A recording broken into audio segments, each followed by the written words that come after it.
Good evening everyone, আসসালামু আলাইকুম। আমি সার্তা জাইনান, আপনাদের সকলকে স্বাগত জানাচ্ছি বুয়েট ক্যারিয়ার ক্লাব কর্তৃক আয়োজিত উইমেন্স ইঞ্জিনিয়ারিং কংগ্রেস এর প্রথম ওয়েবিনারে। আমাদের ওয়েবিনারের নাম উইমেন ইঞ্জিনিয়ার্স রিপ্রেজেন্টিং বাংলাদেশ। আমার সাথে বুয়েট ক্যারিয়ার ক্লাবের পক্ষ থেকে আছে Saima Sara. Hello Sara. Hello everyone. আজকের ওয়েবিনারে আমরা এমন তিনজন ইন্সপায়ারিং ওয়েমেন ইঞ্জিনিয়ারকে ইনভাইট করেছি যারা দেশের বাইরে নিজেদের অবস্থান গড়ে তুলেছেন। আজকে আমরা তাদের কাছ থেকে শিখবো, আমরা কাছ থেকে জানবো তাদের উঠে আসার গল্প এবং তাদের ওয়ার্ক এক্সপিরিয়েন্স। চলুন শুরু করা যাক।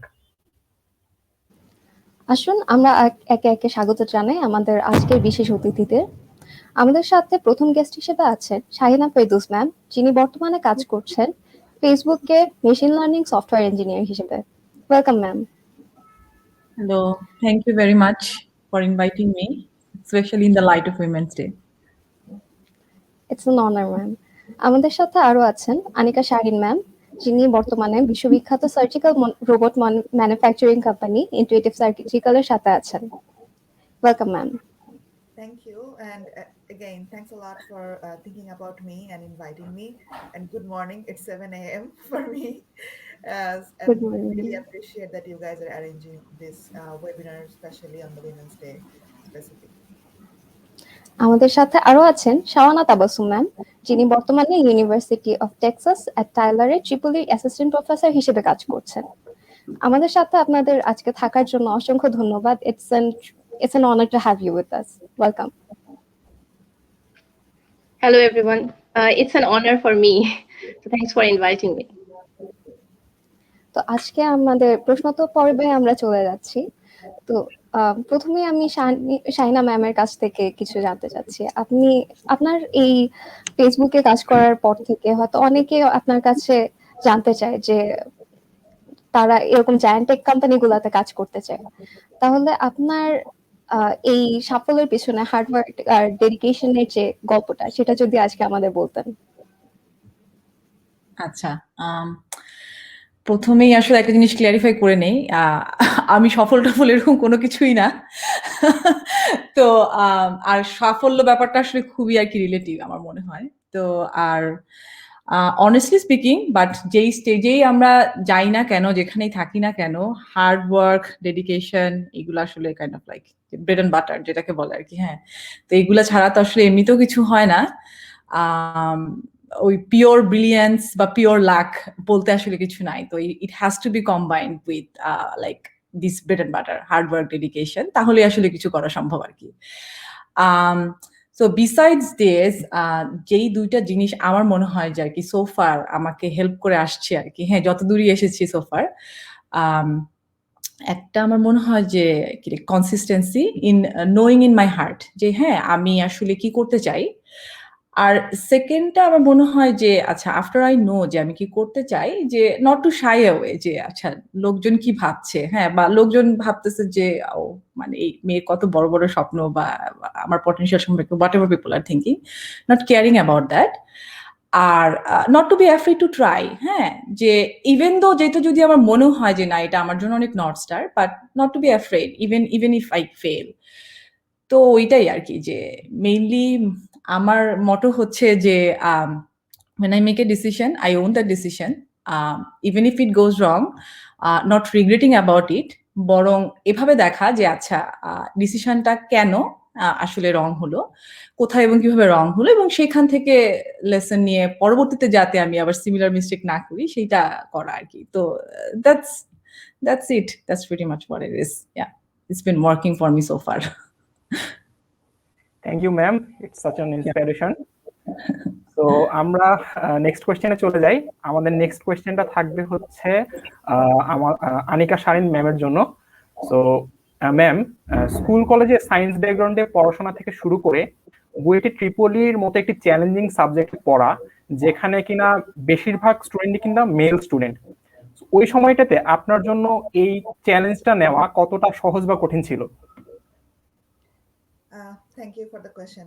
স্কুল কলেজের ক্ষেত্রে আসলে বোধহয় সায়েন্স নেওয়ার তো ভাবনা চিন্তার মাধ্যমে আসে নাই। আমি স্কুলে পড়েছি পুরো মেয়েদের স্কুল, অগ্রণী স্কুল। তারপরে কলেজ ছিল বিকর্ণাসা, সেটা আসলে সবসময় মেয়েদের স্কুল। আর মানে ওই কারণে ওই জিনিসটা আসলে খুব একটা ভাবনার বিষয় ছিল না যে সায়েন্স নিচ্ছি না আর্টস না কমার্স। আর আমার মনে হয় বাংলাদেশে ওভাবে আসলে আমরাও চিন্তা করে নেই না, মোটামুটি রেজাল্ট দেখে টিচাররা যেটা দিয়ে দেয়। তারপরে ইঞ্জিনিয়ারিংটাও অনেকটা কাইন্ড অফ লাইক আমি বলবো 50-50 বাসা থেকে চাইতো ডাক্তার হই, আর ডেফিনেটলি মেয়েরা ডাক্তার হোক এটা একটু বাংলাদেশে একটা ব্যাপার আছে। আর প্লাস আমার বাসায় আমার বড় বোন আগে থেকেই বুয়েটে পড়তো, একজন অলরেডি ইঞ্জিনিয়ার হয়ে গেছে, সেকেন্ড জনকে ডেফিনেটলি ডিফারেন্ট দিকে পুশ করার চেষ্টা ছিল। তো ওই পিক করাটা নিয়ে অতটা প্রবলেম হয় নাই যে কেন আমি ইঞ্জিনিয়ারিং পড়তে যাচ্ছি। কিন্তু যখন ক্লাস শুরু করেছি, হ্যাঁ ডেফিনেটলি অলওয়েজ মেয়েদের সাথে পড়ে এসে হঠাৎ ক্লাসে গিয়ে দেখি মেয়ে নাই, সবাই ছেলে। ওইটার এফেক্ট ফার্স্ট ইয়ারে অনেক হয়েছে। ল্যাব গ্রুপে কোনো মেয়ে নাই, আমি একা মেয়ে।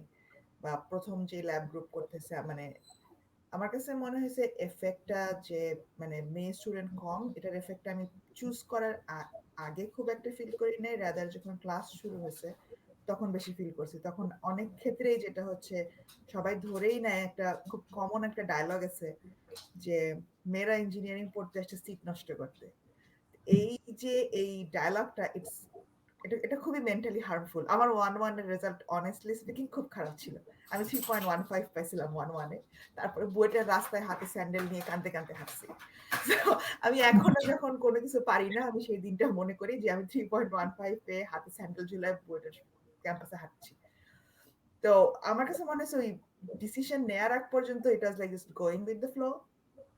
আর তারপরেও এটাকে সার্ভাইভ করে যাওয়াটা হচ্ছে অ্যাকচুয়ালি লার্নিং, যে টিচারদেরকেও বোঝানো যে হ্যাঁ শুধু জাস্ট সিট নষ্ট করতে আসা হয় নাই। আবার মানে বুয়েটে কাইন্ড অফ লাইক, এটা আমার পার্সোনাল এক্সপেরিয়েন্স, যে আমার কাছে মনে হয়েছে মেয়েদেরকে দুইটা ক্যাটাগরিতে ভাগ করে নেয়।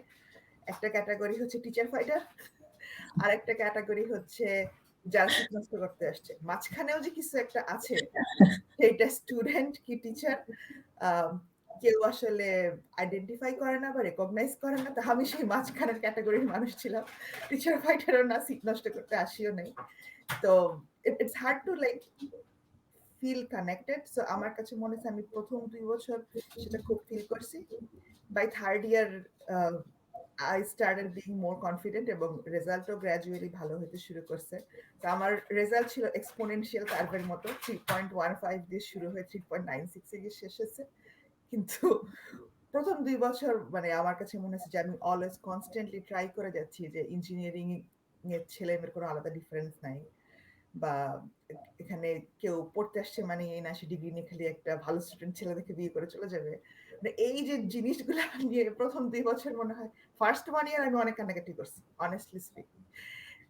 সেকেন্ড ইয়ারে এসে কান্নাকাটি থামাইছি, আর থার্ড ইয়ারে এসে অনেক মানে মোটিভেটেড হয়ে গেছি, এবং বাই 4-1 আমি অ্যাকচুয়ালি গ্র্যাড স্কুলে অ্যাপ্লাইও করে ফেলছি।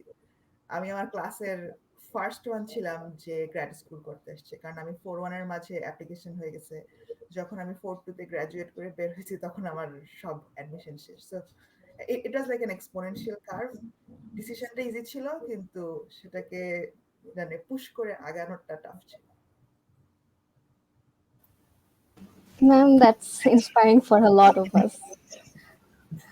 আমি মিডল গ্রাউন্ডের মিডল টাইপের স্টুডেন্ট। সত্যি এটা হচ্ছে অসম্ভব রকমের ইন্সপায়ারিং। এই প্রশ্নেরই জের ধরে আমি শাওনা ম্যামকে প্রশ্নটা করতে চাচ্ছি যে আপনি যে সময় ইঞ্জিনিয়ারিং পড়তে এসেছিলেন সে সময় মেল স্টুডেন্টের পাশাপাশি ফিমেল স্টুডেন্টের সংখ্যা প্রায় 10% এরও কম ছিল। তো এই সময়টাতে ইঞ্জিনিয়ারিং পড়তে কি ইন্সপায়ার করেছিল আপনাকে? হ্যাঁ, আমি আসলে এটা খুব একটা ভালো কোয়েশ্চেন। আমি পুরোপুরি অনেক ক্ষেত্রে আনিকা আপুর সাথে এগ্রি করি। আর আমার ক্ষেত্রে আসলে যেটা খুব বেশি কাজ করেছিল সেটা হচ্ছে এটা মানুষ কি বলে, লোকে কি বলে খুব একটা পরোয়া না করা। আর এজন্য আমার মনে হয় মানে mainly because I was a very introvert person.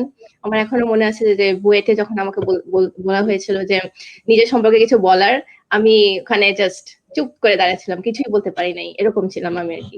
খুবই ইন্ট্রোভার্ট ছিলাম। তো এই জন্য আর কি আমি আসলে মানুষের সাথে খুব একটা মিশতাম না। তো লোকে আসলে কি বলে না বলে সেগুলো আমার কানেও আসতো না। আমি যতটা মানে পারতাম ততটাই ওভাবেই এগিয়ে যেতাম। তো মানে মেইন যেটা কাজ করেছিল সেটা হচ্ছে এখন থেকে প্রায় 15 years back, it's a long time. So যখন আমি আসলে মাত্র কলেজে ঢুকবো আর কি 2006 যখন আমি মাত্র কলেজে ঢুকবো, তো তখন থেকে আসলে আমার মধ্যে এই ধরনের চিন্তা ভাবনাটা কাজ করছিল যে আমাকে ইঞ্জিনিয়ারিং পড়তে হবে। এখন বলি যে কেন আসলে ইঞ্জিনিয়ারিং পড়তে হবে, এই চিন্তাটা আমার মাথায় আসলো কিভাবে আসলো। তো আমার ফ্যামিলিতে মানে পুরোটাই আমি আসলে ইন্সপায়ার হয়েছিলাম আমার ফ্যামিলি থেকে, কারণ আমি as I said I was a very introvert person, আমি আসলে বাইরে কারোর সাথে মিশতামই না সেরকম। তো আমার ফ্যামিলিতে মানে আমার আম্মুর সাইড প্লাস আমার আব্বুর side, we are like well educated family. So এখন যদি আমি বলি আমার আব্বুর সাইডের কথা, আমার আব্বু হচ্ছে ইনকাম ট্যাক্সে আছেন, প্লাস আমার আব্বুর ভাই, বড় ভাই, আমার চাচাতো বোন Rumana Rahman, she is now in British American tobacco. তারপর হচ্ছে আমার চাচাতো ভাই, সে ভার্জিনিয়া টেক থেকে সেই সময় ছিল, মেকানিক্যাল ইঞ্জিনিয়ারিং পড়ছিল। প্লাস আমার আম্মুর সাইডে যদি এখন বলি, দুজনের কথা বলবো, অন্যদের কথা আসলে বলতে যাচ্ছি না। তো এর মধ্যে একজন হচ্ছে Syed Manzurul Islam, he was a professor at Dhaka university. আর আরেকজন হচ্ছে Syed Kamrul Islam, so he is now department chair at university of Missouri. তো ওনাদের দেখে মানে আমার সবসময় এই জিনিসটা ফিল হতো যে আমাদের ফ্যামিলিতে আসলে কোনো মেয়ে ইঞ্জিনিয়ারই নেই, বলতে গেলে সবাই মেন। আর মেয়ে লিডারও আসলে তেমন ছিল না, শুধুমাত্র রুমানা আপুর কথা বললাম, আর আরেকজন ছিল আমার খালা। তো উনি এখানে আর কি ডক্টর, ফ্যামিলি মেডিসিন প্র্যাকটিস করে। তো এই দুইজন ছাড়া, আর এই তো বললাম ডক্টর, আমার আম্মুর একটা ধারণা ছিল, আর অন্যদেরও ধারণা ছিল, যেটা আনিকা আপু বললেন যে মেয়েরা মানেই ডাক্তারি পড়বে। তো সবার মধ্যে এটাই ছিল যে আমার মেয়ে ডাক্তারি পড়বে। আর আব্বুর কথা হচ্ছে যে তোমার চাচাতো বোন দেখো ব্যাটে আছে, তো তোমারও ওই লাইনেই যাওয়া উচিত। মানে কারোর মধ্যে এই ধরনের ফিলিংটাই ছিল না যে মেয়েরাও ইঞ্জিনিয়ারিং পড়তে পারে। তো এটা আসলে আমাদের ফ্যামিলিতে ছিলই না, কারণ আমাদের ফ্যামিলিতে আসলে কোনো ফিমেল ইঞ্জিনিয়ার ছিল না। তো এই জিনিসটাই আসলে সেই যখন আমি কলেজে মাত্র স্টার্ট করলাম, তখন থেকে আসলে জিনিসটা আমার মধ্যে কাজ করতো যে কেন, মানে যখন থেকে বুঝতে শুরু করলাম আর কি, যে কেন আমাদের ফ্যামিলিতে কোনো ফিমেল ইঞ্জিনিয়ার নেই, কেন মানে আম্মু বা আব্বু বা অন্যদের ওই ধারণা যে মেয়েরা ইঞ্জিনিয়ারিং করতে পারবে না। তো ওই সময় থেকে আমার মধ্যে জেদ কাজ করা শুরু করলো যে আমার ইঞ্জিনিয়ারিং এ পড়তে হবে, বুয়েটেই পড়তে হবে। তো এই জন্যই আসলে আমি ওভাবেই মানে কলেজ থেকেই মানে নিজের মাইন্ডটাকে ওভাবেই সেট করে নিয়েছি যে আমার ইঞ্জিনিয়ারিং পড়তে হবে এবং বুয়েটেই পড়তে হবে, অন্য কোথাও না। আমার এখনো মনে পড়ে যে বুয়েটের অ্যাডমিশন টেস্ট দেওয়ার পর আমি আমার কাপড়ে লিখে রাখতাম বুয়েট বুয়েট। তো আম্মু ভাবতো যে আমার মেয়ে তো মনে হয় পাগল হয়ে গেল, মনে হয় সুইসাইড করবে যদি বুয়েটে না পারে। তো আসলে কেউ ওরকম জানতো না যে এটা আসলে পাগলামি না, এটা একটা লাইক স্টাবর্ননেস ছিল যে আমার বুয়েটেই পড়তে হবে, আমার টপ করা লাগবে। সো এই জন্যই সেখান থেকেই আসলে এইভাবে করেই মানে আমার বুয়েটে পড়া, তারপর বুয়েট থেকে এখানে আসা। ম্যাম, আমরা শুনলাম আপনার স্টোরি, অনেক চ্যালেঞ্জিং, এবং আপনাকে ধন্যবাদ আসলে আমাদের ইন্সপায়ার করার জন্য এভাবে। সত্যি খুব ভালো লেগেছে মানে আপনার যাত্রাটা শুনে। তো আমাদের নেক্সট কোয়েশ্চেন আমি চলে যাব। আমাদের নেক্সট কোয়েশ্চেন থাকবে হচ্ছে শাহিনা ম্যামের কাছে। সো ম্যাম, শাহিনা আপু, by the way. Okay ma'am, okay Shahina আপু। আচ্ছা, আপনি ফেসবুকে মেশিন লার্নিং সফটওয়্যার নিয়ে কাজ করছেন বর্তমানে। এর আগেও আপনি মাইক্রোসফটে ডিপ লার্নিং মডেল নিয়ে কাজ করেছেন। আমাদের দেশের ইয়াং অ্যাসপায়ারিং স্টুডেন্ট যারা আছে এই বিষয়ে কাজ করতে চায় বা এইসব জিনিস নিয়ে কাজ করতে চায়, তাদের উদ্দেশ্যে যদি আপনি কিছু বলতেন। হ্যাঁ, অবশ্যই। হ্যাঁ, খুবই মানে ভালো প্রশ্ন। তো প্রথম কথা আর কি আমি যেটা আর কি শুরুতেই বলতে চাই সেটা হচ্ছে ফোকাস অন ইউর বেসিক্স। হ্যাঁ, তো মেশিন লার্নিং পজিশন বলো, পিওর সফটওয়্যার ইঞ্জিনিয়ার পজিশন আর রিসার্চ, হ্যাঁ, এনিওয়ার ইউ গো, মানে বেসিক্স এর কোনো অল্টারনেটিভ নাই আর কি। আর স্পেশালি তুমি যদি এই বড় যে কোম্পানিগুলা ওদের পার্সপেক্টিভে যদি তুমি চিন্তা করো, they do not care about how many tools you know, হ্যাঁ, বা how many language you know, so they do not care about that much. They care about যে তুমি কত ফাস্ট লার্ন করতে পারবা given that opportunity, হ্যাঁ, এবং whether you have the right attitude to learn. তো এই দুইটা হচ্ছে the most important signals that these companies look for. এবং ওদের জন্য টু জাজ আ ক্যান্ডিডেট, হ্যাঁ, যে তার কি আসলে সে ক্যাপাবিলিটি আছে নাকি, তো তাদের জন্য মেইন ক্রাইটেরিয়া হচ্ছে basics. Like for example, if it's from coding to even design, so they want to see যে তুমি কি তোমার ফান্ডামেন্টালস গুলো ঠিক মতো অ্যাপ্লাই করতে পারছো নাকি, হ্যাঁ, তুমি কি তোমার সেই কোয়ালিটেটিভ থিঙ্কিংটা কি তোমার আছে কিনা, ওই প্রসেসটা তোমার আছে কিনা। তো this is what they look for. তো আমি তোমাদেরকে এটাই বলতে পারি যে স্পেশালি যারা এখন আন্ডারগ্রেডে আছো, হ্যাঁ, ইন টার্মস অফ কোডিং, তোমার অ্যালগোরিদম, ডেটা স্ট্রাকচার, এগুলা আসলে do not cheat through those courses. Please focus on them. Try to learn them by heart. আর same goes for machine learning, যে তুমি হয়তো অনেক কমপ্লিকেটেড মডেল তুমি বানাচ্ছ, but if you do not know how a simple logistic regression works, হ্যাঁ, then it's not the right approach. তো you should know that কোথায় সুপারভাইজড আনসুপারভাইজড অ্যালগরিদম মানে ইউজ করে সেটা তোমার জানা উচিত। প্রত্যেকটা ডিসিশন যখন তুমি মেক করবা, ডিজাইন ডিসিশন, যে কখন ওভারফিটিং আন্ডারফিটিং হতে পারে, এই জিনিসগুলো তোমার always it has to be on your consideration. হ্যাঁ, তো ফোকাস অন ইয়ার বেসিক্স। আর অন্য আরেকটা যেটা আমি আর কি মনে করি যে খুবই সাহায্য করে, সেটা হচ্ছে যে try to do some projects out of your academic scope, participate in competitions, that definitely helps. এবং this goes for everyone, হ্যাঁ, especially for ML field. It's not that যে তোমার CS মেজরই হতে হবে in order to pursue your career in ML positions. So if I look at my current team, হ্যাঁ, তো ওই portfolio কিন্তু খুবই ডাইভার্সিফাইড, যে ম্যাথমেটিক্স থেকে পিএইচডি করে এসছে, বা হয়তো বা ফিজিক্সে পড়েছে, হ্যাঁ, ইলেকট্রিক্যাল ইঞ্জিনিয়ারিং এ পড়েছে, এরকম মানে খুবই ডাইভার্স ব্যাকগ্রাউন্ড থেকেই আর কি you can just choose that like line of work. তো সবার জন্যই একই আর কি সাজেশন হবে যে তোমরা যত আর্লি সম্ভব start doing some projects, not just limited to your academic scope. Of course, focus on your academics score, like তোমাদের grades সেটাও খুবই important, so ওইটা। আর last but not the least আর কি, যে I can not emphasize enough যে internship, this is হচ্ছে one of the best way you can land a job in this companies.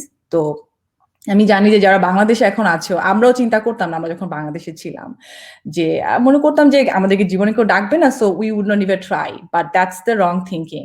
So even if there is a 1% chance to get an interview call, but start applying for internship like everywhere. There is no harm in doing that. হ্যাঁ, তো সেটা করতে থাকো। তো হ্যাঁ, মানে overall so in all of this আমার মনে হয় যে আরেকটা লাস্ট, যেটা স্পেশালি তুমি যদি কেউ যদি এমএল লাইনে আসতে চাও, তাহলে after your undergrad try to have an ML focused masters, or even better if you have a PhD, then এই type of position গুলাতে job land করা it becomes easier. That's it. Thank you আপু, এটা অনেকের জন্য অনেক helpful হবে advice গুলো। তো আমরা যদি পরবর্তী কোয়েশ্চেনে চলে যাই, আনিকা আপুকে কোয়েশ্চেনটা করতে চাচ্ছি যে বুয়েটে পরে আপনি এমবিএ দুটোই করেছিলেন, আবার একাধারে semiconductor industry, health technology related startup, business integration manager হিসেবে কাজ করেছেন। তো এত বৈচিত্র্যপূর্ণ শিক্ষা আর কর্মজীবন, এই ট্রানজিশন গুলো আপনার কিভাবে হচ্ছে আপনি ক্যারি করেছেন? চ্যালেঞ্জিং কতটুকু ছিল? আমার ক্যারিয়ার এখনো খুব ছোট। আমি 2014 থেকে ফুল টাইম জব করতেছি। এখনো মানে আই বিলিভ আমার এখনো অনেক লং ক্যারিয়ার বাকি। হ্যাঁ, ডেফিনেটলি বুয়েটের পরে আমার বুয়েটের আন্ডারগ্র্যাড ডাবলিতে, এবং তারপরে আমার ফার্স্ট মাস্টার্স হচ্ছে electrical engineering. So that was kind of like the usual flow, like during, because আমি আন্ডারগ্র্যাডের অবস্থায় আসলে অ্যাপ্লাই করেছি। কিন্তু আমি যখন বুয়েটে ছিলাম তখনই আমার এমবিএর ইচ্ছা ছিল। তো আমি বুয়েটে 4-1-এ যখন আসলে মাস্টার্সের অ্যাপ্লাই করি, তখন আমি জিম্যাটও দিয়েছিলাম অ্যাপ্লাই করার জন্য। কিন্তু বুয়েটে থাকা অবস্থায় আমি গ্রাজুয়েশন করছি 2011-তে। তো তখন আসলে আমি খুব একটা ভালো গাইডেন্স পাই নাই যে কিভাবে এমবিএতে অ্যাপ্লাই করতে হয়। আফটার জিম্যাট আমি kind of like without guidance আমি ধরে নিয়েছিলাম আমার জিম্যাট স্কোর খুব একটা ভালো না, সো আমার স্কলারশিপ হবে না এমবিএ করলে। সো আমি আসলে অ্যাপ্লাই আর এমবিএতে করিই নাই। আমি তখন পিএইচডি আর মাস্টার্স অ্যাপ্লাই করছি, এবং আমার মাস্টার্সের মানে চলা অবস্থায় আমি ফুল টাইম জব শুরু করি সেমিকন্ডাক্টর ইন্ডাস্ট্রিতে। এবং ফার্স্ট জবে আমার সবচেয়ে বড় রিয়েলাইজেশন হচ্ছে, কারণ আমি দেশে আসলে পাশ করার পর মাত্র 6 মাস ছিলাম, মানে বেশি দিন চাকরি করি নাই। তো আমার প্রথম চাকরিতে আমি রিয়েলাইজ করি যে আমি আসলে ইন্ডিভিজুয়াল কন্ট্রিবিউটর বা একা একা কাজ করতে খুব একটা পছন্দ করি না। আমার বরং একটা টিম থাকলে আমার খুব ভালো লাগে, এবং আই রিয়েলি লাইক ডিসকাশন এবং স্পেশালি ক্রস কোলাবোরেশন। সো তখন আসলে আমি আমার ম্যানেজারদেরকে অ্যাপ্রোচ করছি যে আমি ডিজাইন করতে চাই না, আমি ল্যাবে থাকতে চাই না, কারণ আমার ল্যাবে একা একা সার্কিট নিয়ে বসে থাকতে একদমই ভালো লাগে না। তো তখন আমি নিজে থেকেই হচ্ছে মানে আমার কাজ যেহেতু ইঞ্জিনিয়ারিং এ ছিল, তো আমি তখন বিজনেস ম্যানেজারদেরকে নিজে থেকেই গিয়ে জিজ্ঞেস করছি কারো কি হেল্প লাগবে নাকি, সো আমি কিভাবে কন্ট্রিবিউট করতে পারি। আর ওই সময়ে ডেফিনেটলি বয়স ছিল 24, তখন আমার হাজবেন্ডও তখন গ্র্যাড স্কুলে ছিল, সো আমি আরো বেশি সময় অফিসে দিতে পারছি, এক্সট্রা প্রজেক্ট নিতে পারছি। তো ওই সময় আমি আসলে আরো বিজনেস রিলেটেড কিছু প্রজেক্ট করা শুরু করি যেগুলো আউট অফ মাই জব অন্য। এবং ওয়ান থিং যেটা আপু বললো যে সবসময় ওপেন থাকা, এবং আমার কাছেও এটা মনে হয়েছে যে তুমি যদি কাউকে ফ্রি সময় দিতে চাও, ফ্রি কাজ করতে চাও, everyone will be open to give you more work. So ওইভাবেই আসলে আমি বিজনেস রিলেটেড প্রজেক্ট গুলো করা শুরু করি, এবং সেটা আমি পরে আমার পরবর্তী ইন্টারভিউ গুলোতে আসলে এক্সপেরিয়েন্স হিসেবে সবসময় সেল করতে পারছি। তো সেকেন্ড যখন আমার অলওয়েজ ইচ্ছা ছিল বায়োমেডিক্যাল ইঞ্জিনিয়ারিং এ পড়ার, স্পেশালি গ্র্যাড স্কুলে, সেটা হয় নাই। আর ওই যে কাইন্ড অফ লাইক মানে আচ্ছা ছোটবেলায় ডাক্তার হইতে বলছিল, so what is the in between. তো যখন আমি আমার ইচ্ছা হলো যে আমি একটু মোর ইম্প্যাক্টফুল কাজ করব, যে আমার এন্ড অফ দ্য ডে আমার কাজের শেষে মনে হবে আচ্ছা একজন এটা ইউজ করছে আমার বানানো প্রোডাক্ট এবং হাউ দে গট হেল্প। তো তখনই হচ্ছে আসলে আমি হেলথ কেয়ার, মেডিকেল ডিভাইস এসব ইন্ডাস্ট্রি বিষয়ে পড়াশোনা শুরু করি নিজের থেকেই, এবং ওভাবেই আসলে ইন্টারভিউ দিতে যাওয়া। সো আমার first medical device job was not exactly same as my previous job, কিন্তু মানে study more on your own এবং ট্রাই টু নো লাইক কি আমি করতে পছন্দ করি না সেটা আমার খুব হেল্প হয়েছে, এবং কি আমি পারি না সেটা জানাও আমার জন্য খুব হেল্পফুল ছিল, এবং কি আমি করতে চাই। তো এই তিনটা প্রশ্ন মোটামুটি মানে অলওয়েজ জট ডাউন ইন মাই হেড, কি করতে চাই, কি করতে চাই না, আর কি আমি পারি না, এবং কি আমি ভালো পারি। তো সেভাবেই আসলে মেডিকেল ডিভাইসে যাওয়া, এবং যে অলওয়েজ হচ্ছে open for more, open for more. So আমি নিজে থেকেই always kind of like push করতাম যে আচ্ছা আমি এটা করতে চাই, আমি কি এই ট্রেনিংটা নিতে পারি নাকি। তো আমার ফার্স্ট স্টার্ট আপ এক্সপিরিয়েন্স ছিল খুবই লাইফ চেঞ্জিং, কারণ তখন ফার্স্ট টাইম আমি মানে অ্যাজ এ ম্যানেজার বা অ্যাজ এ টিম লিড আমি তখন চায়নায় যেতাম, নিজে ম্যানুফ্যাকচারিং সাইট পিক করতাম, এবং মানে working for travel by myself. তো ওইটা খুবই আমাকে হেল্প করছে টু নো মোর আমি কি করতে চাই, এবং তখন আমি ডিসাইড করেছি না আমি আবার এমবিএ অ্যাপ্লাই করব, এবং not going back to school full time, rather আমি জব এবং এমবিএ পাশাপাশি করব। তো তখন সেখান থেকে এমবিএ অ্যাপ্লাই করা, এবং তারপরে ডেফিনেটলি স্কুলে থাকা অবস্থায় আরেকটু ব্রডেন হয়েছে আমার মাইন্ড যে আছে ইঞ্জিনিয়ারিং রোলের থেকে এক্সট্রা করার যে how about let me go out of engineering all over.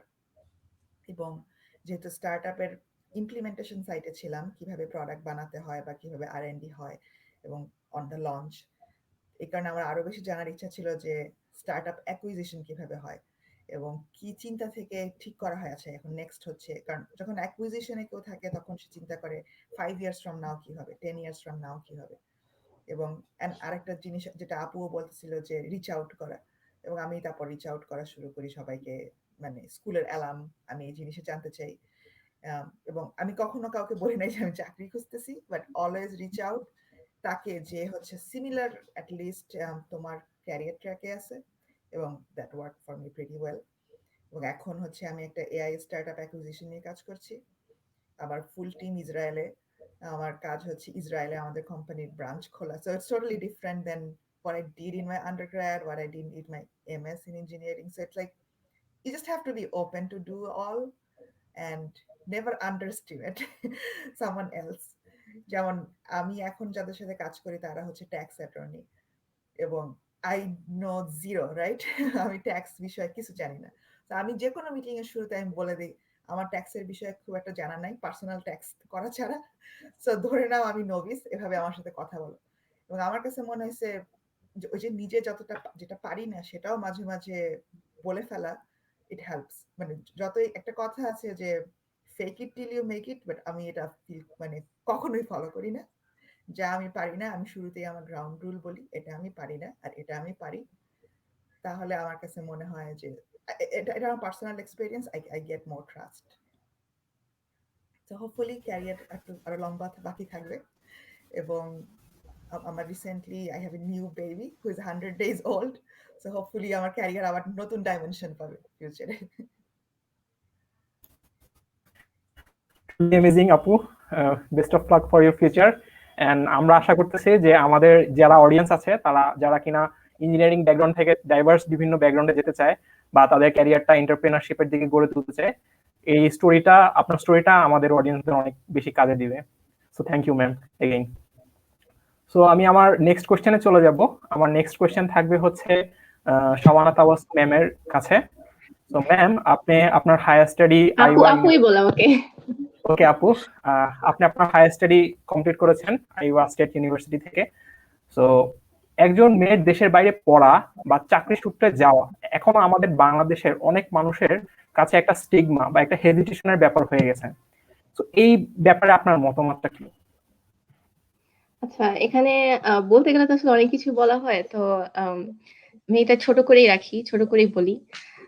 মানে আমার পার্সোনালি আমার ফ্যামিলি থেকে আসলে তেমন খুব একটা প্রবলেম হয় নাই আমার, কারণ যদিও মানে একটা স্টেরিওটাইপ আছে আমাদের ফ্যামিলিতে যে engineering is not for women, কিন্তু এরপরও আসলে মানে অন্যান্যরা আসলে অন্যান্যদের দেখে, আমাদের ফ্যামিলি অন্যান্যরা দেখে যে আমাদের ফ্যামিলি অনেকেই আসলে ওয়েল এডুকেটেড, তো এই জন্য আসলে খুব একটা প্রবলেম আমার হয় নাই।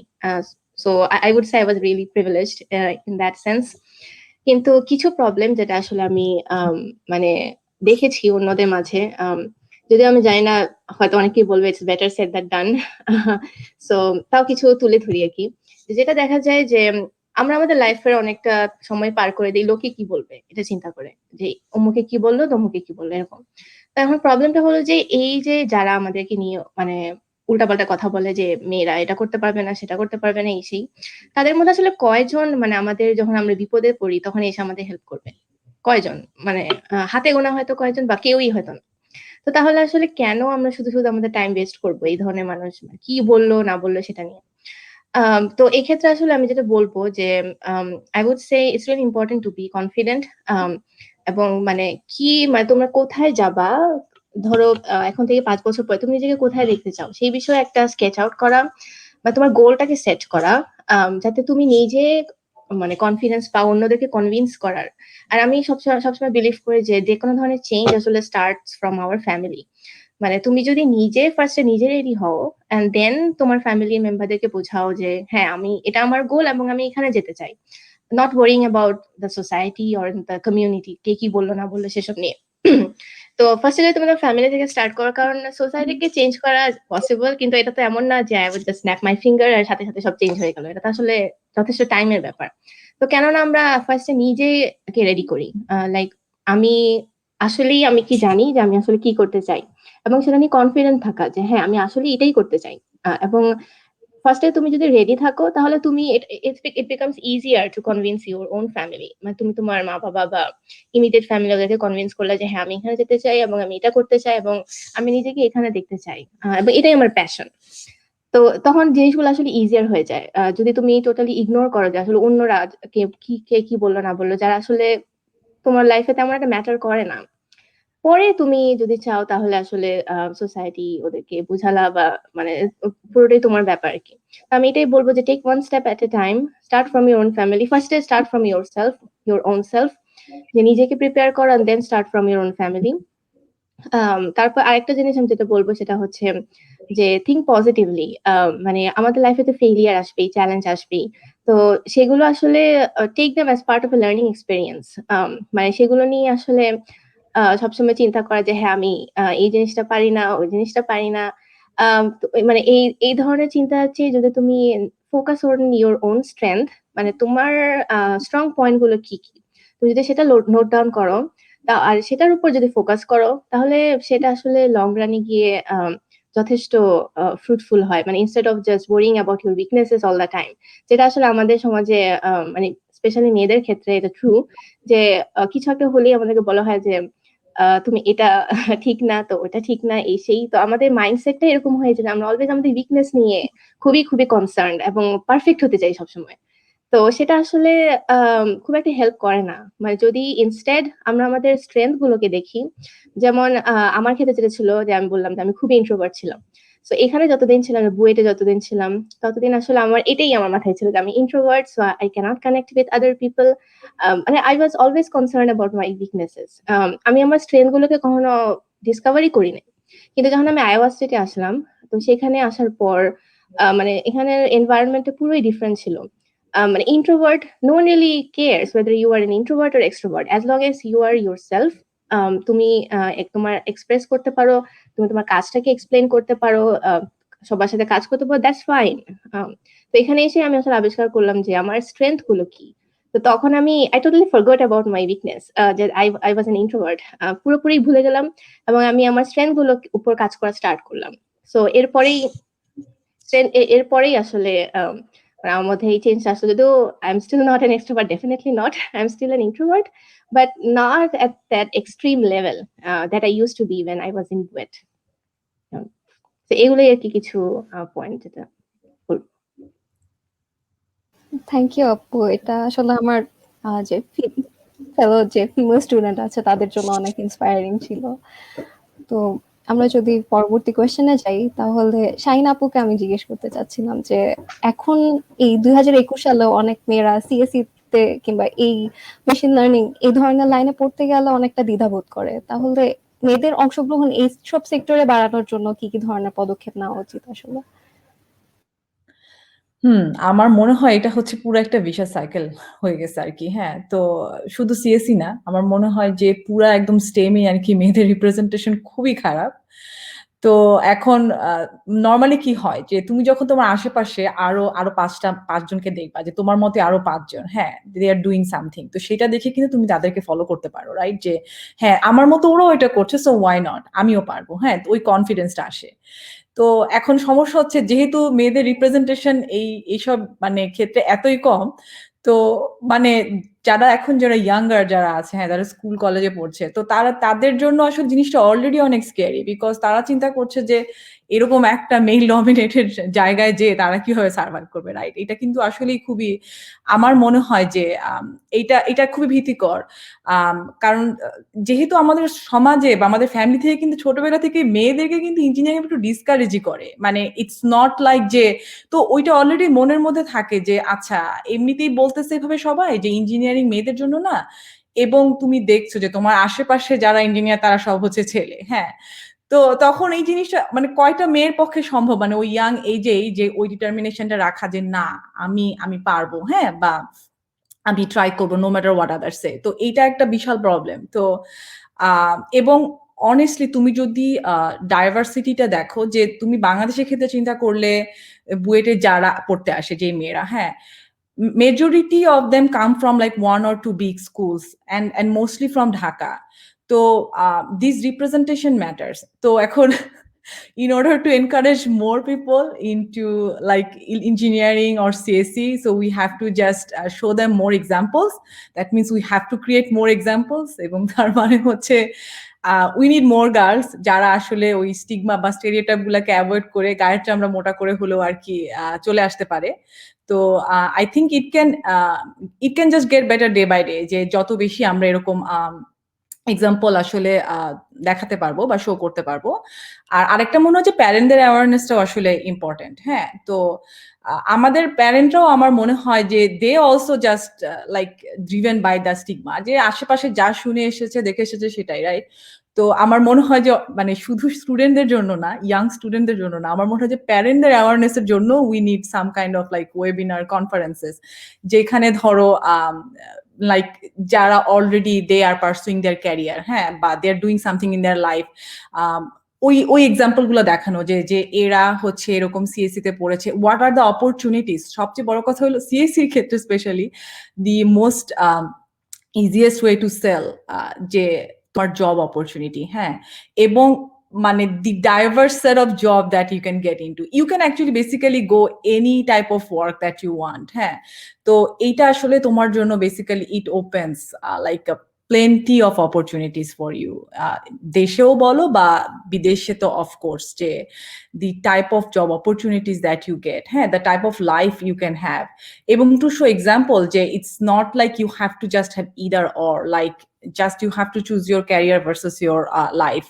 You can have everything. To show these examples যে এইটা আসলে পসিবল, এবং তোমাদের মতোই আরো অনেকে আপনাদের মতো ফ্যামিলিরই আরো অন্য এরকম ফ্যামিলি সন্তানরাও হচ্ছে এই পথ পার করেছে এবং দে আর ডুইং ওয়েল। তো এগুলো আমার মনে হয় যে this sort of awareness is important আর কি। আর বাকিটা আই থিঙ্ক আই গেস সময়ের সাথে সাথে আরো বাড়বে। এই থ্যাংক ইউ আপু আপনার স্টোরিটা বলার জন্য। এবং আমরা সবাই আশা করি যে ফিমেল আসবে, সংখ্যাটা একটু বাড়বে বা রেশিওটা একটু চেঞ্জ হবে স্টেমে বা ইঞ্জিনিয়ারিং সেক্টরগুলোতে, বিশেষ করে বাংলাদেশের ক্ষেত্রে। অ্যান্ড এই ছিল আর কি। সো আমরা আমাদের নেক্সট কোয়েশ্চেনে চলে যাব। নেক্সট কোয়েশ্চেন থাকবে আমার আনিকা আপুর কাছে।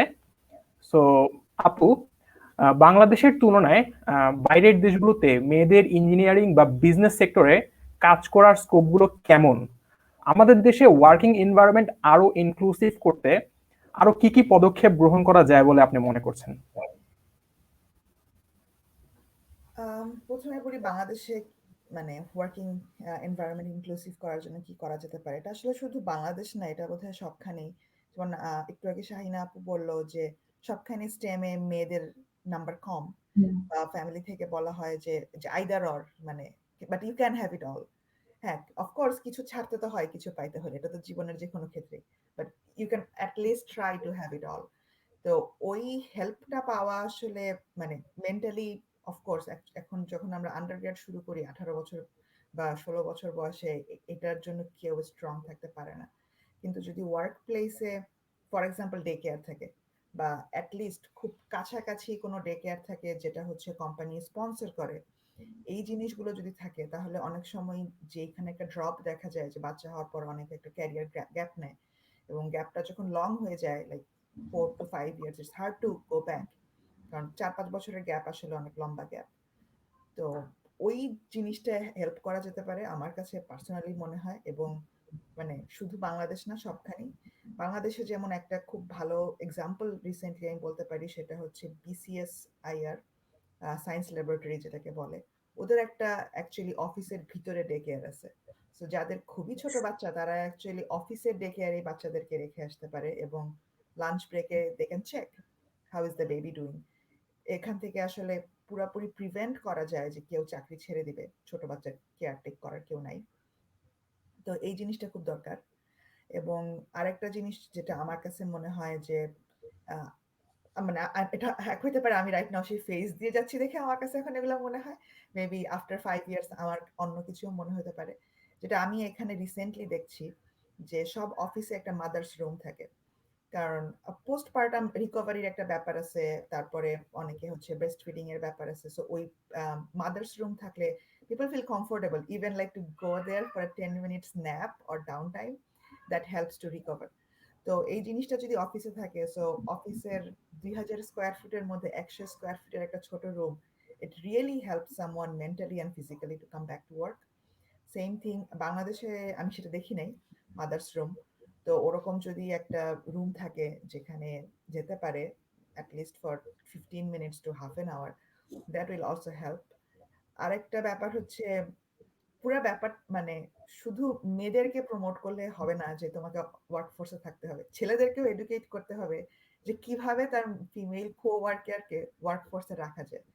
এবং ছেলেরাও যারা বাবা হবে তারাও তাহলে বুঝতে পারবে যে কিভাবে তার পার্টনারকে ওয়ার্কফোর্সে রাখতে সে হেল্প করতে পারে। সো ওই জিনিসটা আমার কাছে মনে হয় মিসিং। কারণ হচ্ছে মানে নোবডি টক লাইক প্রেগন্যান্সির সময় কিভাবে সে মেইনটেইন করবে। তো ওই জিনিসগুলো যদি অফিসের বাকি কলিগরাও, প্রেগন্যান্সির সময় অনেকেই মর্নিং সিকনেস থাকে, সো টিমের সবাই যদি জানে আচ্ছা she is going through that, so we will consider couple of more hours for her in the morning. আমি নর্মালি হয়তো সকাল 8টায় মিটিং থাকতো, তা না করে কনসিডারেশন করে সকাল 11টায় মিটিং করলো। ওই যে ছোট ছোট কনসিডারেশন গুলো মানে ওভার দ্য টাইম হয়, সেটা হচ্ছে খুবই আমার কাছে মনে হয় দরকার। এটা বাংলাদেশ ইউএসএ সবখানেই। এবং আমি বলবো এটা ইউএস এরও সবখানে হয় না, কারণ এটা খুব পার্সন টু পার্সন। আমি আমার প্রেগনেন্সির সময় 2জন বস হ্যান্ডেল করছি। একজন ওয়াজ লাইক অ্যামেজিং, যতভাবে আমাকে হেল্প করা যায়, আর আরেকজন ওয়াজ লাইক ও তাই, ও আসলেই, ও কেন তুমি এটা করতেছো, মানে এই কারণে আমার মনে হয় যে শুধু পুরো ব্যাপারটা ইনস্টিটিউট থেকে না, ইনস্টিটিউট তো একটা রুল বলে যেতে পারে, কিন্তু এটা আসলে খুব পার্সন টু পার্সন। সো এই জিনিসগুলা যদি আমরা একটু আগে থেকে ছেলে মেয়ে সবাইকেই এডুকেট করা শুরু করি যে you are going to be manager and you will have both male and female employees, অ্যান্ড এগুলা হচ্ছে সিনারিও হতে পারে তোমার ফিমেল এমপ্লয়িজের সাথে, এবং how to deal with that, how to be more empathetic. এবং ফর এক্সাম্পল যখন ফ্রেশ আউট অফ কলেজ, যখন আমরা ফার্স্ট জব শুরু করি, তো বাংলাদেশে একটা বিরাট প্রবলেম ট্রান্সপোর্টেশন আমার জন্য অ্যাটলিস্ট ছিল। ওইখানে যদি কোনো হেল্প করা যায়, স্পেশালি সন্ধ্যায়, আসলেই মানে আমার অফিস ছিল গুলশান, যেদিনই আমার দেরি হয়ে যেত আমার মেইন টেনশন থাকতো আমি কিভাবে বাসে যাবো, আমি কি সিএনজি পাবো, আমি কি বাস পাবো, মানে ওই হেডেকের চোটে আমার হচ্ছে বিকাল 5টার পর অফিসের মন বসতো না। এবং এটা একটা বিশাল হেডেক অনেস্টলি স্পিকিং, যার নিজের প্রাইভেট ট্রান্সপোর্টেশন নাই। তো অফিস যদি এটা কনসিডার করে, আচ্ছা লেটস, অফিস যদি একটা রেন্টে কারের গাড়ি রেন্ট করে, যেটার রেন্ট অ্যাকচুয়ালি এমপ্লয়ি দিবে, কিন্তু অফিস ওই ছোট ম্যানেজটা করে, দ্যাট হেল্পস এ লট। তো ওই ধরনের ছোট ছোট জিনিসগুলা যে, এটা আসলে পুরোপুরি পরিবেশের উপর। সো ঢাকার কোনটা প্রবলেম, ঢাকার problem traffic and transport, okay let me help a little.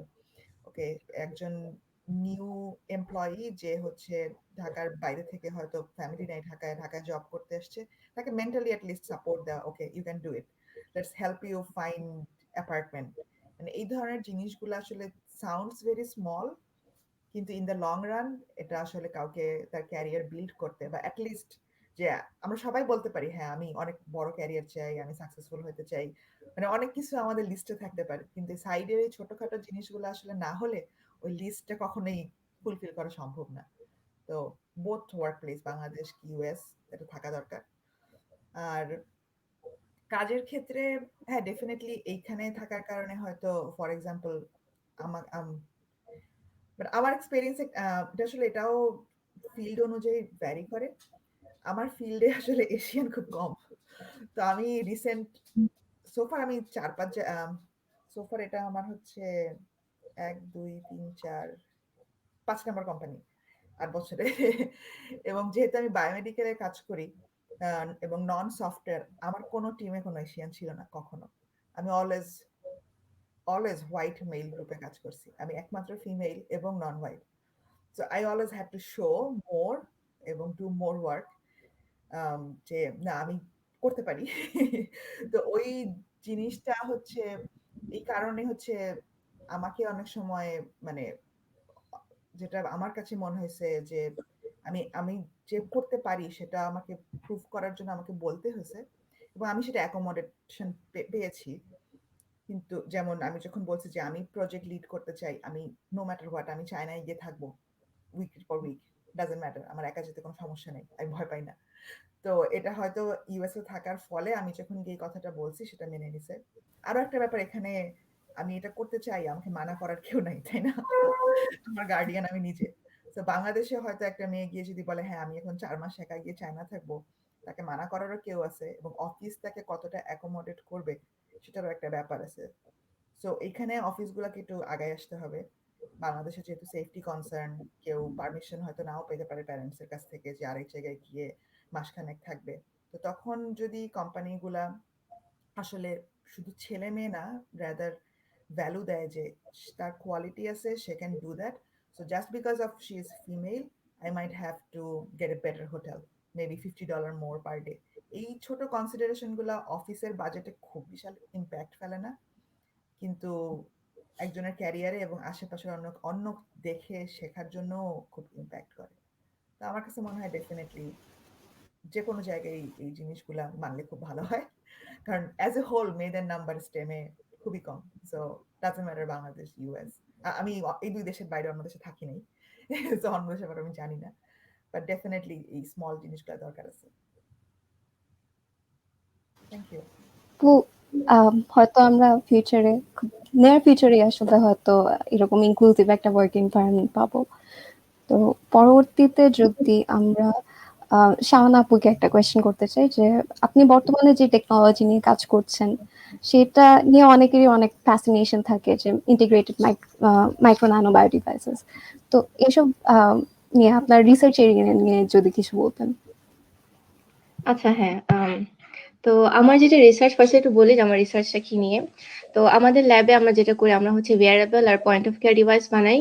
এখন এই ডিভাইসগুলো হচ্ছে আমাদের শরীরে যে বায়োমলিকিউল গুলো আছে, so they can be protein অথবা এনজাইম, তো সেগুলোকে আর কি মনিটর করে। এখন এই ডিভাইসগুলো যেগুলো আমরা ডেভেলপ করছি আর কি, সেগুলো র্যাপিড আর্লি ডিটেক্ট করে বিভিন্ন ধরনের অ্যাডভার্স হেলথ কন্ডিশন, দেন র্যাপিডলি ডিটেক্ট করে লাইক আমাদেরকে মানে যেটা বর্তমানে করা হয় যে ব্লাড ড্র করা হয়, তারপর ব্লাডটাকে ল্যাবে পাঠানো হয়, তারপর we need to wait for like hours and even days before we can get the test results. So সেগুলো অ্যাভয়েড করার জন্যই আসলে ওয়্যারেবল ডিভাইস গুলো, যাতে র্যাপিডলি ডিটেক্ট করে আর কন্টিনিউয়াসলি যাতে মনিটর করে। তো এখন মানে এক্ষেত্রে আমি একটা এক্সাম্পল দিই, যেমন সাপোজ করোনা ভাইরাসের এক্সাম্পল যদি আমি দিই, তো কখন আর কি একটা পেশেন্ট বা একটা মানুষের টেস্ট করা হয়, কোভিড এর টেস্ট কখন করা হয়? যখন মানে সিমটম গুলো যখন ধরা পড়ে, যেমন কারো যখন টেম্পারেচার রাইজ করে অথবা it can be sore throat and all, তখনই আর কি টেস্ট গুলো করা হয়। কিন্তু যখন আমাদের শরীরে কোনো ভাইরাস বা ব্যাকটেরিয়া প্রবেশ করে, তখন আসলে আমাদের শরীরে যে বায়োমলিকিউল গুলো আছে যেমন প্রোটিন গুলো, সেগুলোই আসলে at the very beginning they start to elevate, মানে তাদের লেভেল গুলো সর্বপ্রথম চেঞ্জ হওয়া স্টার্ট করে। তো আমরা যদি সিমটমের জন্য ওয়েট না করি, কারণ সিমটম গুলো আসলে ধরা পড়ে আফটার সেভারাল ডেজ, তো সেটার জন্য ওয়েট না করে যদি শুরুতেই আমরা সেই বায়োমলিকুল লেভেল গুলো মনিটর করতে পারি, তাহলে খুব তাড়াতাড়ি আর কি জানা যাবে যে এই পার্সনটা করোনা ভাইরাস হয়েছে বা কোভিড হয়েছে, এবং সাথে সাথে আর কি ট্রিটমেন্টটা স্টার্ট করা যায়। তখন আর কি এই মানুষটার সার্ভাইভাল চান্সও বেড়ে যাবে, এবং at the same time he is not going to transmit the virus to others. তখন আমরা কি ট্রান্সমিশনটাও আর কি যথেষ্ট কমানো সম্ভব। তো এটাই আর কি আমাদের কাজ, যে বায়োমলিকিউল গুলো মনিটর করা, কারণ এগুলো আসলে অন্যান্য ফিজিওলজিক্যাল যে চেঞ্জ হয়, যে temperature rise, heart rate change, এগুলো অনেক আগে থেকে এগুলো চেঞ্জ হওয়া শুরু হয়। তো আমাদের কাজটা শুধু হিউম্যানদের জন্যই না, এটা অলসো ফর প্ল্যান্টস, কারণ মানে আমরা খুবই কনসার্ন দ্যাট আমরা আমাদের হেলথ ডায়াগনোজ করতে চাই, but how about plants, they also need their health to get diagnosed, কারণ আলটিমেটলি আমরা আসলে এগ্রিকালচার উপরে ডিপেন্ড করি ফুডের জন্য। তো এখন যদি আমরা এই ওয়্যারেবল ডিভাইস আর পয়েন্ট অফ কেয়ার সলিউশন গুলো প্ল্যান্টের জন্য বানাই, কারণ প্ল্যান্টের শরীরেও আসলে হরমোন গুলো ফ্লো হচ্ছে, এবং আমরা যদি সেই হরমোন গুলো আগে থেকে ডিটেক্ট করতে পারি, তাহলে বেশ কয়েকটা ডিজিজ আমরা অনেক আগে থেকেই ডিটেক্ট করতে পারবো, এবং বেসড অন দ্যাট আমরা আসলে ফার্মার্সদেরকে মানে অ্যাডভাইস করতে পারবো যে কি পরিমাণ নিউট্রিয়েন্টস বা ওয়াটার তুমি আসলে অ্যাপ্লাই করলে সেই ক্রপটার ইল্ড লসটা কমানো সম্ভব, এবং at the same time food production বাড়বে, এবং সেই সাথে এনভায়রনমেন্টে যে লস হচ্ছে তোমার মানে, কারণ আমরা জানি যে এগ্রিকালচার থেকে গ্রিন হাউস গ্যাস এমিশন হয়। এখন যদি আমরা মানে অপটিমাল রিসোর্স সেভাবেই যদি অ্যাপ্লাই করতে পারি, তাহলে গ্রিন হাউস লসটাও যথেষ্ট কমে যাবে। তো আমরা মানে যেটা ইন সামারি যেটা বলবো সেটা হচ্ছে আমাদের কাজটা আসলে মানে হিউম্যানের যে তিনটা basic need, health, food and environment, তো এই তিনটা ফিল্ডেই যে চ্যালেঞ্জ গুলো সেগুলোই আমরা অ্যাড্রেস করছি through wearable and point of care devices.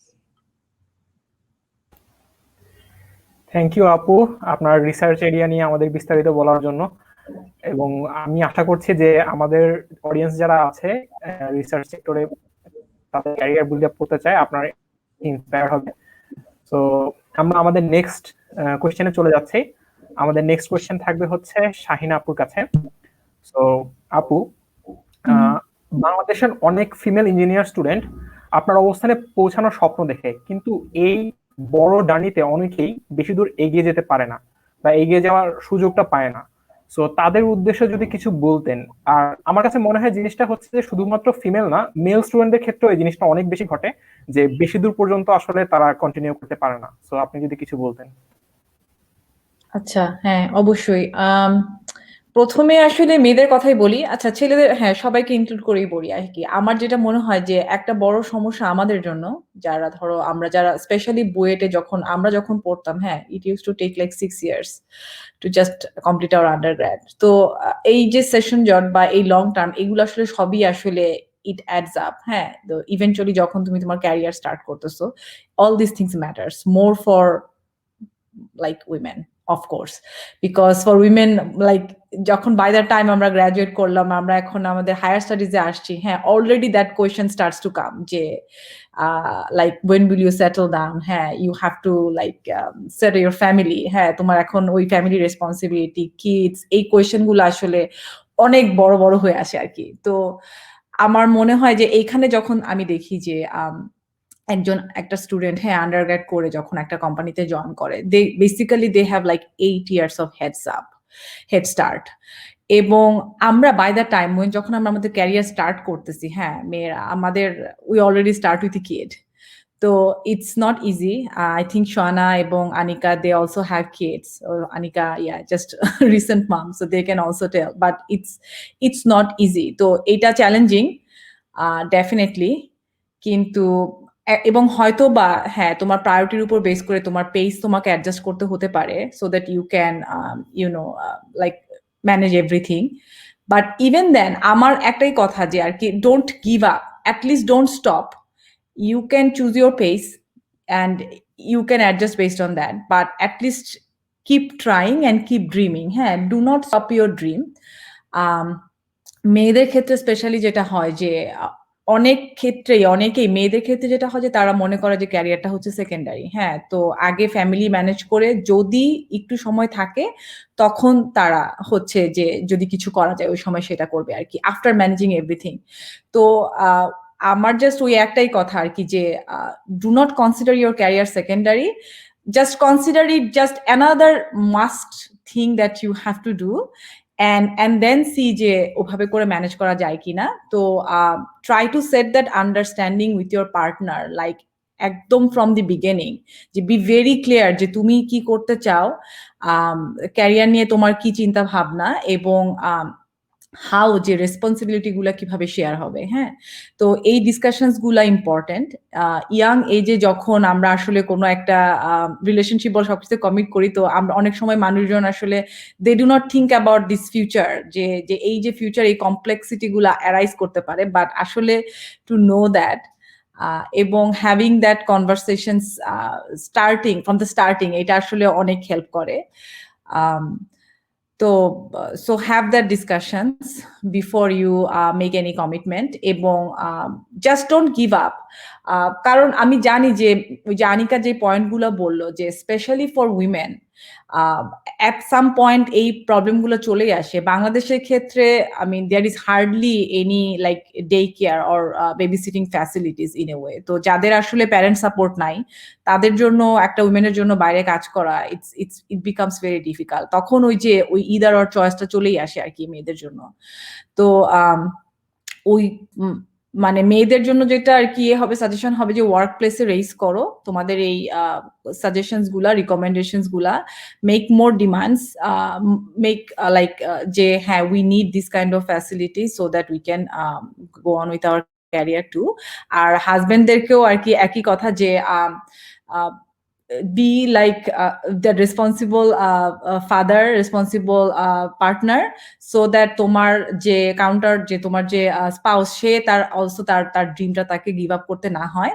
আমার মনে হয় যে যদি অ্যাজ এ ফ্যামিলি যদি আমরা আসলে ট্রাই করি, তাহলে এই যে এত মেয়ে যারা আসলে গিভ আপ করে আফটার এ ওয়াইল, তারা আসলে they could still continue their career if they had a supporting partner and a supporting family. It's still possible. You may have to adjust your pace, but you can still do it. আপু, আপনাকে আরেকটা question করি যে female যেসব engineering স্টুডেন্টরা কিংবা অন্যান্য সেক্টরেও যেসব স্টুডেন্টরা আছে, তারা হয়তো আপনাদের পর্যায় পর্যন্ত যাওয়ার অনেক আগে ঝরে পড়ে, তাদের যদি আপনি কিছু বলতেন তাদের সম্পর্কে কিংবা তাদের উদ্দেশ্যে। আচ্ছা, আমি বলবো না যে আমার মনে হয় না যে ঝরে পড়াটা আসলে এটা ঠিক টার্ম হবে। তো আমি বলবো যে দি আদার ওয়ে অ্যারাউন্ড, যে লেগে থাকো। হ্যাঁ, যে ইটস মানে হয়তোবা এখন আমরা যখন বলছি যে ইট মে সাউন্ড যে হ্যাঁ হয়তোবা দ্য স্টেপ গুলা ইজি ছিল, কিন্তু সত্যি কথা যেটা, তুমি যদি প্রত্যেকেরই লাইফ স্টোরি শুনো, সবারই লাইফে অনেক স্ট্রাগলের থ্রু দিয়েই যেতে হয় আর কি। হ্যাঁ, এবং failure will be there.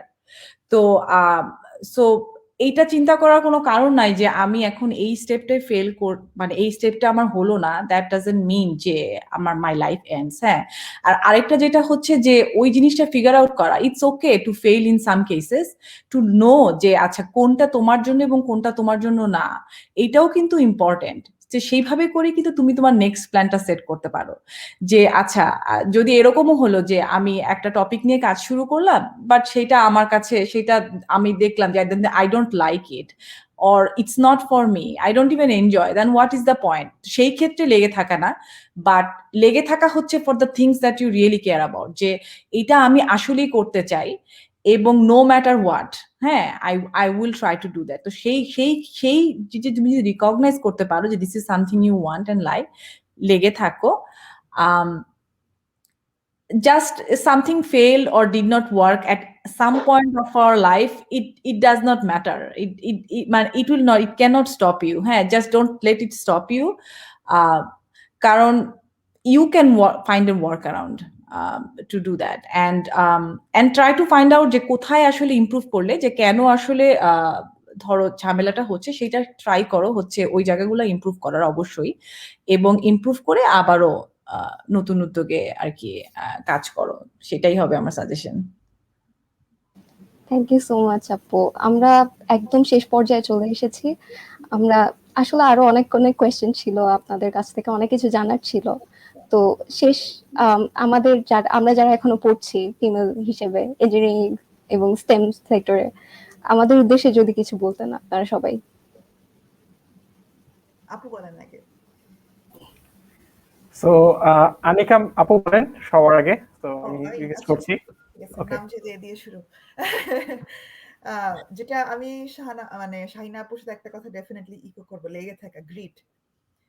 Definitely মানে ফোকাস অন লাইক কি তুমি করতে চাও, হয়তো সেটা 5 বছর পর তুমি করতে চাবে না, হয়তো সেটা 6 মাস পরও করতে চাবে না, কিন্তু রাইট নাও যেটা তুমি করতে চাও সেটা করতে থাকো, ছেলে মেয়ে নির্বিশেষে। আর যখন আসলে নিজের ক্যারিয়ার সেট করো, ড্রিম সেট করো, ভুলে যাও তোমার জেন্ডার কি, তুমি ছেলে না মেয়ে, জাস্ট তোমার কি করতে ইচ্ছা, তুমি কি করতে পারো, এবং যেটা করতে পারো না সেটা যদি করতে চাও কিভাবে সেটা পারতে হবে, সেই জিনিসগুলো কাগজে লিখো। আমার কাছে কাগজে কোনো কিছু লিখলে সেটা আমার খুব বিরাট একটা কমিটমেন্ট মনে হয়।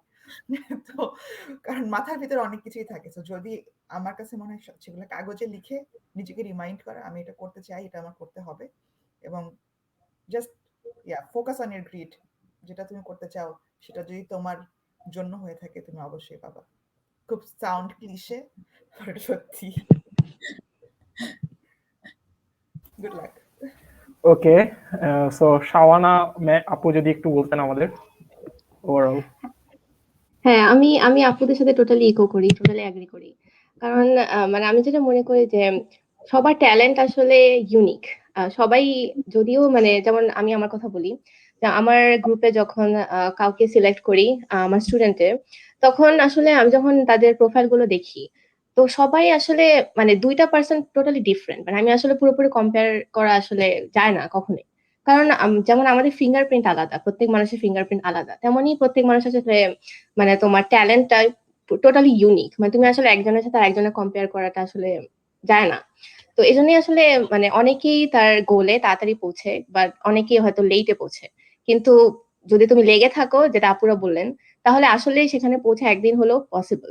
সো এই থটটা যদি আগে থেকে মানে রাখো, যে পজিটিভলি থিঙ্ক করা আর কি, যে হ্যাঁ আমি এখানে পৌঁছতে হবে এবং আমাকে লেগে থাকতে হবে, তাহলে আসলে পসিবল। কারণ সবারই ক্যারিয়ার ট্র্যাজেক্টরিটা আলাদা, গোল সেম হতে পারে, দুজন মানুষের গোল হয়তো সেম, কিন্তু তাদের ট্র্যাজেক্টরিটা different, it will never be the same, কারণ তাদের স্ট্রাগল গুলো ডিফারেন্ট, তাদের আশেপাশের পরিবেশের অবস্থা ডিফারেন্ট। সো এটাই আপুদের মতে আমারও সেম সাজেশন, লেগে থাকা।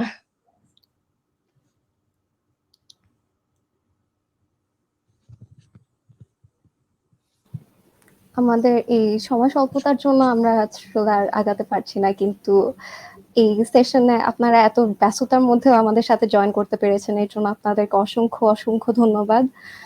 It was truly inspiring for us and it's an honor to have you with us. অবশ্যই এটা আমাদের অডিয়েন্সদের জন্য অনেক ইন্সপায়ারিং ছিল, আর যেমন আমাদের জন্য সবার জন্যই ছিল। So thank you all, Shawana Apu, Anika Apu, and Shahina Apu. So আমাদের সাথে জয়েন করার জন্য আপনাদের অনেক ধন্যবাদ। আসলে আমরা বলে বোঝাতে পারবো না, আপনাদের আসলে অনেক কোশ্চেন করার কথা ছিল, বাট আমরা সময় স্বল্পতার জন্য আর কি সবগুলো কোশ্চেন করতে পারছি না। সো এতক্ষণ ধরে আমাদের সাথে লাইভে যারা যুক্ত ছিলেন তাদেরকে আমি জানাচ্ছি অনেক ধন্যবাদ, এবং পরবর্তী ওয়েবিনারের আমন্ত্রণ জানিয়ে আমি আর সারা এখানেই বিদায় নিচ্ছি। তো আল্লাহ হাফেজ, ভালো থাকবেন সবাই। ওকে, থ্যাংক ইউ। ভালো, বাই। Thank you. ওকে আপু, বাই।